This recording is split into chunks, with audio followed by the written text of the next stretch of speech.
You know, I talked about this recently, and I'm going to talk about it again. Well, I talked about it just briefly. Well, basically I dedicated a video for it, talking about Mighty Ducks. And I'm going to talk about that part again, but I want to talk about the Disney afternoon shows that we grew up on, as well as the romances involved. Well, not just any romances, but more along the lines of the romances that Disney had an opportunity with these Disney afternoon shows to capitalize on, and some they did, some they didn't. For example, some that they did, and I will provide a text version of what I talked about in the description box down below.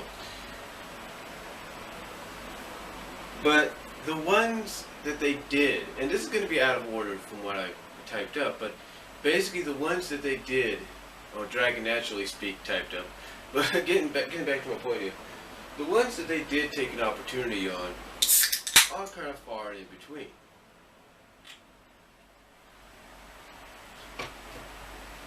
For example, you had DuckTales. Now, pretty much anybody that's followed DuckTales knows that a majority of the adult character class, if you will, was already linked to somebody. Yeah. The adult character class that played any kind of significant role in the beginning, middle, and end of the show had somebody connected to them. For example, we know that Scrooge was connected to someone named, I can't think of her name right now, Clementine or whatever. And, that's about it. He was basically with Clementine. That was basically his girlfriend. Long time, term, no doubt about it. Then, you had later on, you had sort of a start, if you will. Sort of a start, even though it's kind of like a puppy love kind of deal, with Bubba and their new neighbor's daughter, Juliet, which was kind of a play on Romeo and Juliet. And I didn't mention that in the text, so if you don't see that in the text, then I apologize. But then the most significance, in my opinion, was Fenton Crackshell and Gandrody. This was, of course, later on when we got into the Gizmo Ducks portion of the series. And to me, this is one of the better plot points, or subplot points, of the series. Because it definitely expanded on that whole DuckTales theme to where it just didn't focus on Scrooge and his kid, and the nephews, and Webby, and all that. It didn't just focus on them. It focused on the other characters. And it kind of showed, even in a damsel in distress kind of way, how big of a role Gandra could play. And how big of a role and how important this relationship she had with Fenton was. I mean, they even go on a vacation, which basically turns into them being part of a spy adventure unexpectedly. You have Gandra and Fenton there, and the relationship being explored there and taken to that level. And basically be shown that, hey, they'll even go on adventures together, if you will. And you learn a little bit more about the characters. The thing is, when it came to a show like DuckTales, you didn't have to worry about establishing any characters with other characters. You didn't have to worry about, dropping hints and Easter eggs of potential pairings. It was already done, right off the bat. Then you take a look at a show like Darkwing Duck, which was basically a continuation spin-off of DuckTales. And the same thing, Darkwing Duck being that Batman satire kind of thing Disney did, said, you know what, just like Batman has Catwoman, we're going to give Darkwing Duck Morgana. And that's what they did. And you might say, well, they didn't really capitalize Now you might say, well, Batman and Catwoman didn't really get together until about the '92 movie. That is true, but if history has shown anything throughout DC Comics, there was always that attraction. Tim Burton just said, you know what, let's make it official in Batman Returns, and that's what happens. But still, it wasn't really necessary for Darkwing to have that potential what if kind of deal. It was more like, it's already done. Here it is. He's got a girlfriend. She's a sort of a anti-hero hero or anti-hero heroine, if you will, in Morgana McCarver. Now you might say, well, it did kind of have the possibilities of a what if with Gosling and Honker. True, but had they done a future episode, well, yeah, they did do a future episode, but had they done a future episode in the same vein, if you will, as they did the DuckTales future episode, and showed Gosling and Honker grown up and married, then yeah, I could accept that. But they never really gave any hint except for them being best friends, and that's it. You never saw any kind of hint or Easter egg of affection, flirtation, or anything. You didn't even see Gosling kiss Honker, so what does that tell you? Then you get to Gargoyles. I'm sorry if I pronounced it wrong. But you get to Gargoyles next. And this was another one of those shows that, like DuckTales and Darkwing Duck, Disney decided, hey, we're going to officially put some romantic relationships together. We're going to stamp our approval on. And of course you had right off the bat the Xanatos-Fox relationship, which I think if you were new to the show really caught you off guard, because you wouldn't think that Xanatos would be with anybody, yet he was, and of all people it was Fox. And they took it to the next level by not just being known as boyfriend, girlfriend, and fiancé, intendees to be married and then married. But you also had them start a family, which kind of, in a sense, turned them from bad to good. Full circle kind of deal. And then you had the more anticipated one that fans wanted to see, even though they were different species. And of course it was hinted at many times, like in the Halloween episode, and of course the episode where Goliath gets turned into a human, but before that, Elisa gets turned into a gargoyle, and so, yeah.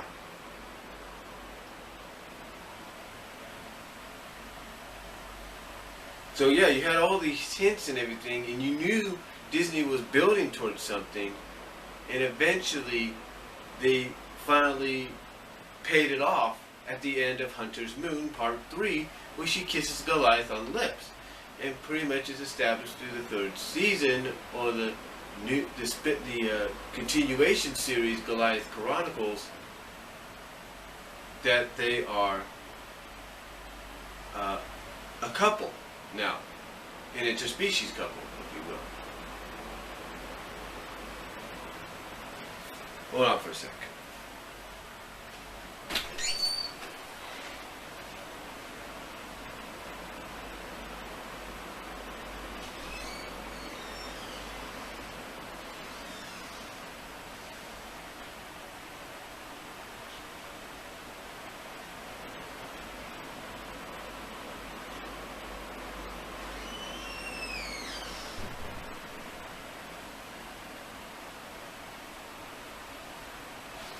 Sorry about that. I thought I heard my cat scratching it. I thought I heard my mom's cat scratching at the garage door, the laundry door to be let out. She's laying down on the table, being cool. It's about 70 degrees right now. But again, like I said, pretty much they had built to that, and they paid it off at the end of Hunter's Moon, which was, of course, the season 2 finale, and basically series finale to the original series before they went to the Goliath Chronicles, which aired on ABC, and basically continued it on from there. And then, of course, you follow that up with Quack Pack, and again, just like Darkwing Duck and DuckTales, Quack Pack didn't really need to establish any hints, Easter eggs, or potential pairings. Pretty much you already had it done because two of the main stars in the show, besides teenage versions of, Huey, Dewey, and Louie, you already had it established that Donald and Daisy were together, even if they had these late 90 makeovers or redesigns, that they were together. End of story. And then, of course, you jump to Aladdin. And Aladdin, of course, you didn't have to worry about Aladdin and Jasmine being, potentially Easter egg as a couple, because that was already established at the end of the movie. So these were series that Disney had already decided to stamp their approval of, hey, let's start some relationships, let's start some relationships between characters and go from there and see where it goes from there. They already stamped the approval there on these shows for that to happen. But then we get to the shows that, as I also mentioned in this text, that had the opportunity. They pretty much hinted threw Easter eggs at you. They threw Easter eggs at you about, and yet never officially put the stamp of approval on it. Yeah, they never put the stamp of approval of starting official relationships in any of these shows, but yet they hinted at potential pairings. They threw Easter eggs at potential pairings to let you know, hey, this is the direction we may be going in, or we do want to go in. So yeah. And to me, I think I said it best with Wuzzles, which was a non-Disney afternoon show, but still, it was pretty much indicated in the intro and throughout the series that there was an attraction between Bumble Lion and Butter Bear. And this was the Wuzzles. This was back in 1985. This was one of the first, if not very first, shows they did for 13 episodes. And yet you never had one episode, not one real episode that indicated there was something between them. You never had one real episode that made you think, will it happen? Will they officially become a couple? Not one. And then, of course, you had a show that would be part of the Disney afternoon, and that was the Gummy Bears. Now,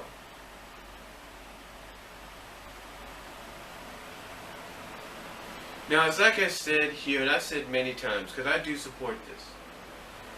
It's basically no matter how much you debate it, I believe Cubby and Sunny were meant and destined to come together as they grew up with each other.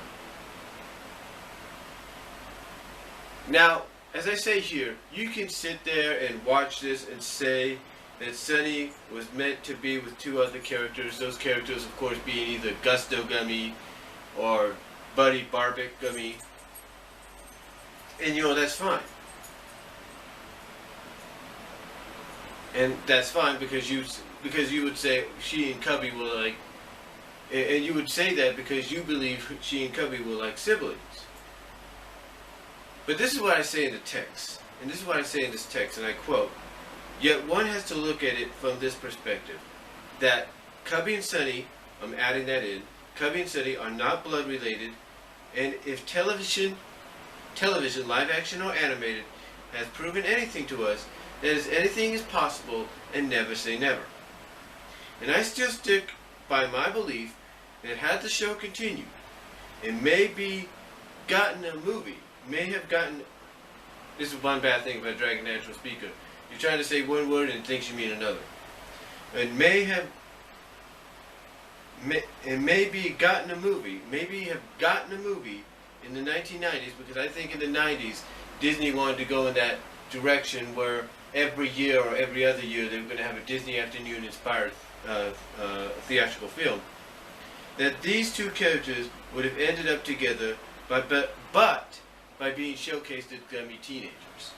Yeah, they would have basically done a Max on them like they did. They would have done what they did to Max in a Goofy movie by having them grow up into teenagers, and well, there you go.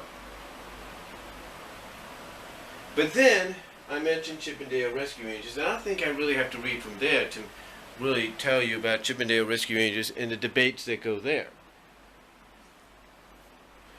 I mean, the fact that pretty much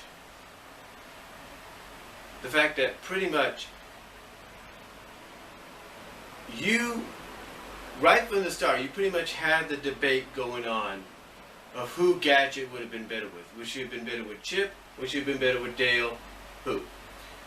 And first of all, I will say this. Thanks to such things as Boom Studios Comics revival of Chip and Dale Rescue Rangers, we pretty much kind of shut the door, potentially, on Dale and Gadget, because it was established. I mean, even the writer says this at the end of the final 8 issues of the revival. He says Dale's on and off girlfriend, basically his girlfriend, his official girlfriend, Foxglove. So basically that's slightly, because of the on and off thing he mentions, slightly shuts the door on a Dale and Gadget as far as Boom Studios is concerned, as well as far as the very famous, very talked about, and one of the more popular fan fictions webcomics out there of Mice and Mayhem. They even shut the door, not just on a Dale and Gadget possibility, but they shut the shipping door, relationship door completely, because they've already said Dale's going to be with Foxglove, Chip's going to be with Gadget, and heck, we'll even put Sparky with Tammy. End of story. And Zipper with Queen.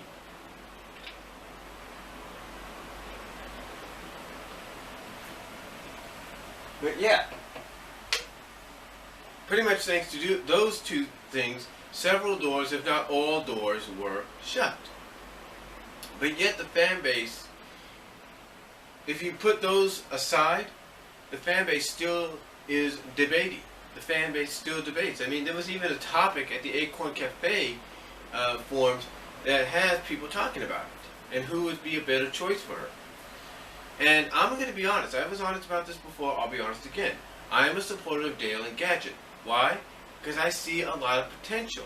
I see that attraction there. I see how they can be companions. They could be, a very interesting, couple.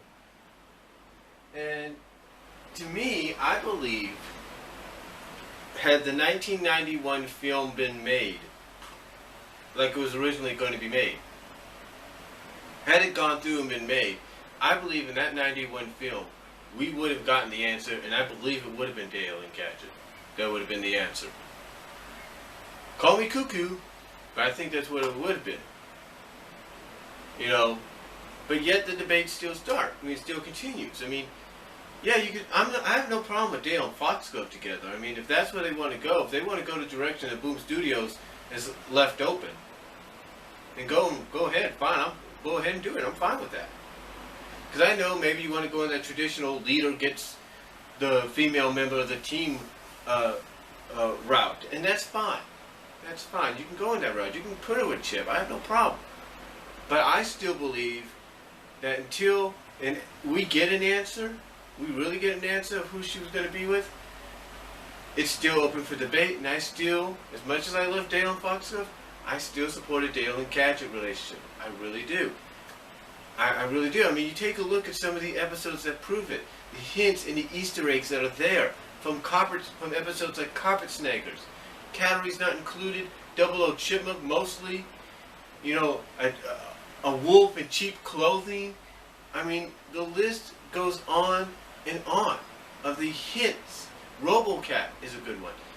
Again, like I said, of the hints and the Easter eggs that were thrown by Disney, indicating they wanted to go in that direction, yet they never had the opportunity, like with Gummy Bears and Wuzzles, never had the opportunity to finally put that stamp of approval, and they missed out on it. They really did. But then we follow that up with Tailspin. Now, Tailspin, pretty much from the start, when you watch the entire series, pretty much already told you, hey, we're going in the direction of putting Baloo and Rebecca together. End of story. But yet, were they ever able to finally put the stamp of approval on it and make them official? No, they didn't. Why? Well, one, the series ended, and two, I think, just like with Rescue Rangers, Tailspin theatrical film was in the works, but because of the bombing and critical failure of DuckTales, was shelved indefinitely. And so, we ended up with no end result. And the only way we ever get an end result is through the fandom, through the fanfiction stories and fan art. But yet, Tailspin was probably the strongest indication of a direction for a romantic couple and pairing that we will ever see in a Disney afternoon show. This was the strongest indication. I mean, it was right smack front of your faces, all these Easter egg and hints, all these hints and Easter eggs that were right smack in front of your face of what they wanted to do.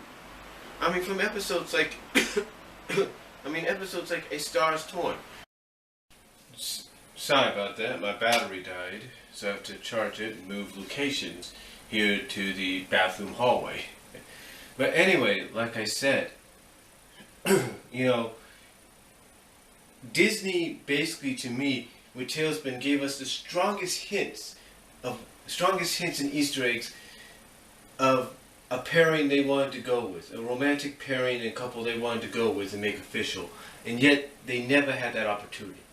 Because like I said, because of the financial bombing, financial failure of the DuckTales movie, a potential Tailspin movie, in my opinion, because I believe they were going in order of shows as far as theatrical films were concerned, because of this financial failure,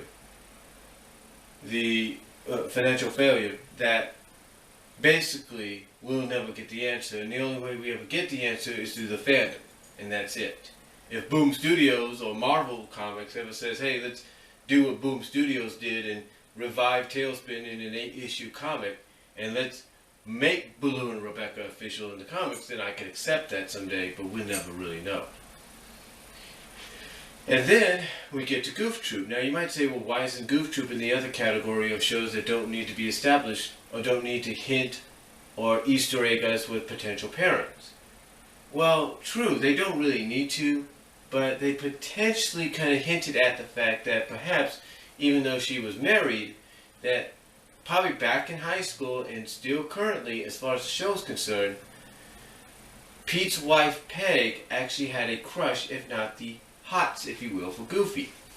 I mean, if you don't believe me, take a look at the episode Goofing Up the Social Ladder. What does that tell you? She kisses him on the freaking lips. Well, the second time she kisses him.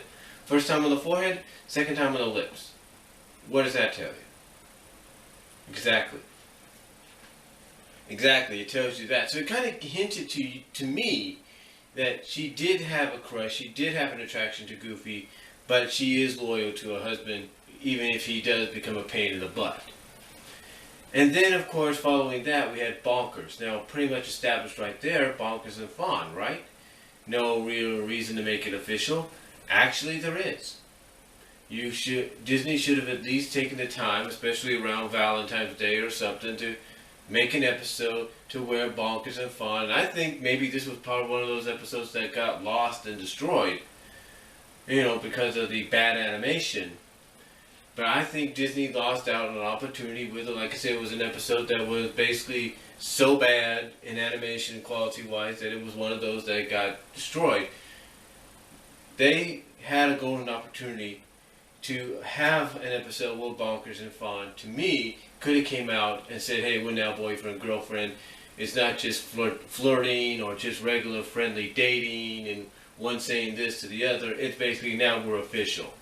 We're officially going steady. And boom. And I think Disney just needed to do that. Now, as far as Aladdin goes, I mentioned the fact that they really didn't have to worry about Aladdin and Jasmine, but yet, even though they're in that category, they're also in this category because, they didn't really have to worry about much, because I forgot to mention this about Aladdin, that even though one of the shows that, like Gargoyles, Quack Pack, Darkwing, and DuckTales, was officially stamped for approval as far as establishing and creating romantic relationships with characters, I forgot to mention that they gave 3 characters romantic relationships. One was Genie with Eden, one was Iago with Thundra, and one, believe it or not, was the Sultan and the Queen of the Gallifins, which was odd in its own right. Then, of course, if you want to say, well, what about Timon and Pumbaa? I mean, yeah, they hinted at the fact that they had relationships or could have had potential relationships. There's no doubt about it. Timon with the princess of the Meerkat clan, and well, Pumbaa having his own girlfriend that basically he couldn't be with anymore. But she wanted him with her, so there you go. And then you get to Mighty Ducks. Yeah, Mighty Ducks.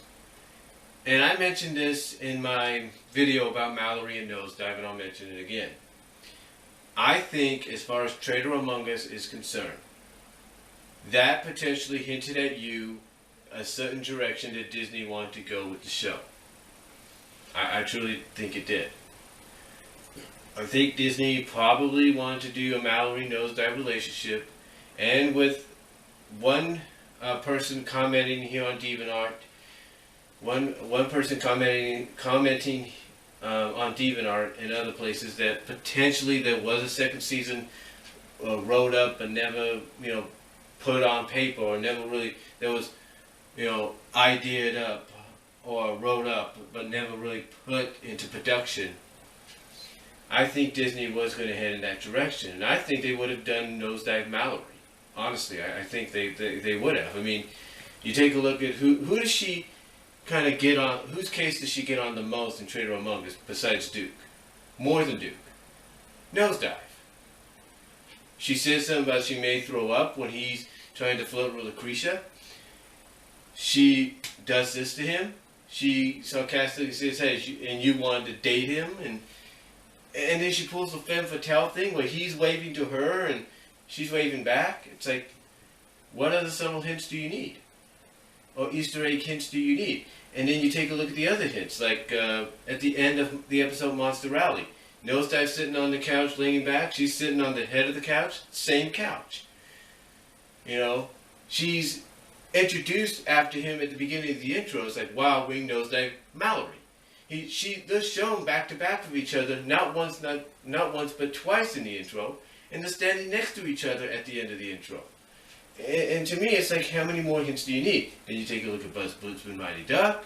You take a look at things like Mondo Man. Certain scenes and Easter eggs were there. And again, this was an opportunity that Disney missed out on because of the cancellation of the series. And we'll never know, had the series continued, if there was a second season planned, had they gone in that direction. But again, you can thank fan fiction, and I will give Huey 2 more rowdy review with this again. They will write about one thing, that just like with the Buffy series, the way it ended, the Mighty Ducks series ended to the point that it left the doors wide open to the imaginations of the fans of what could possibly happen had the show continued. And I know there are several stories on fanfiction.net, DeviantArt, in all places, fan art, fan fiction, that, believe it or not, support a Nosedive Mallory relationship. Just because I think it's the fact of opposites attract. And to me, I think they also believed Disney was going to go in that direction anyway, had the show continued. So, to me, these are just all opportunities, golden opportunities that Disney did capitalize on and did not capitalize on. So, I will provide a link down below to let you guys see this for yourself. Let me know what you guys think. Comment if you like. And, that's all I'm going to say. So, till next time, let me know what you guys think. Do you agree or not? I mean, as far as the last one's concerned, it's just my opinion, but I believe it. So, let me know what you guys think. Sorry this was in 2 parts. The battery died. And talk to y'all later. God bless. Take care.